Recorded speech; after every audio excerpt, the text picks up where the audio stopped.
So I wanted to take a minute to talk to you about a purchase agreement. I write a lot of contingencies into my purchase agreement so that I can best represent my buyer. So the first contingency I write into the purchase agreement is the finance contingency. So if you allow me to communicate with your lender, I'll find out what type of mortgage they have pre-approved you for and at what interest rate.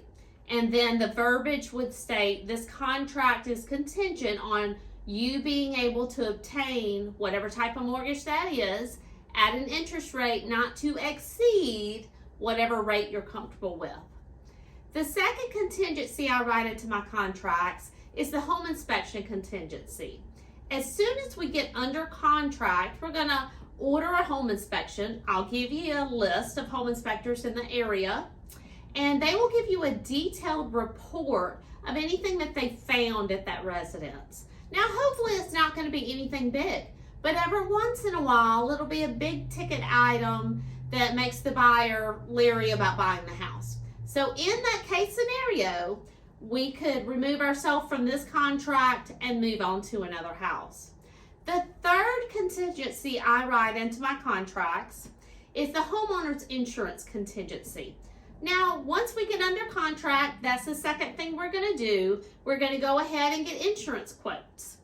And hopefully you're going to have very reasonable insurance quotes, but every once in a while you find a house that it's just too expensive for that particular buyer to insure. You know, if they say it's going to be $8,000 to insure, you may say, Frankie, let's cancel this contract and let's move on to the next house. The fourth contingency I write into my contracts is the wood infestation report contingency.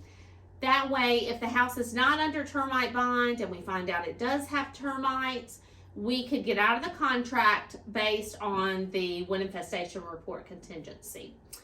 Earnest money.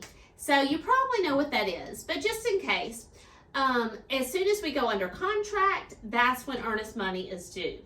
Typically, that is around 1% of the sales price. However, we do round that. So if it's a $200,000 house, usually it's $2,000. If it's $300,000 house, usually it's $3,000. So that earnest money is held in an escrow account, and then that money will go towards your closing costs when we close at the closing table. The other questions I'm going to be asking you when we do write a contract will be your legal names that you would want to take title in, your marital status, and if you're taking title with right of survivorship. The other thing would be, would you want a survey and would you want a home warranty? Those are usually buyer expenses, but sometimes you can negotiate. So let's talk about it, see what we find this weekend, and go from there. Call or text me anytime with questions. Hope y'all have a great evening.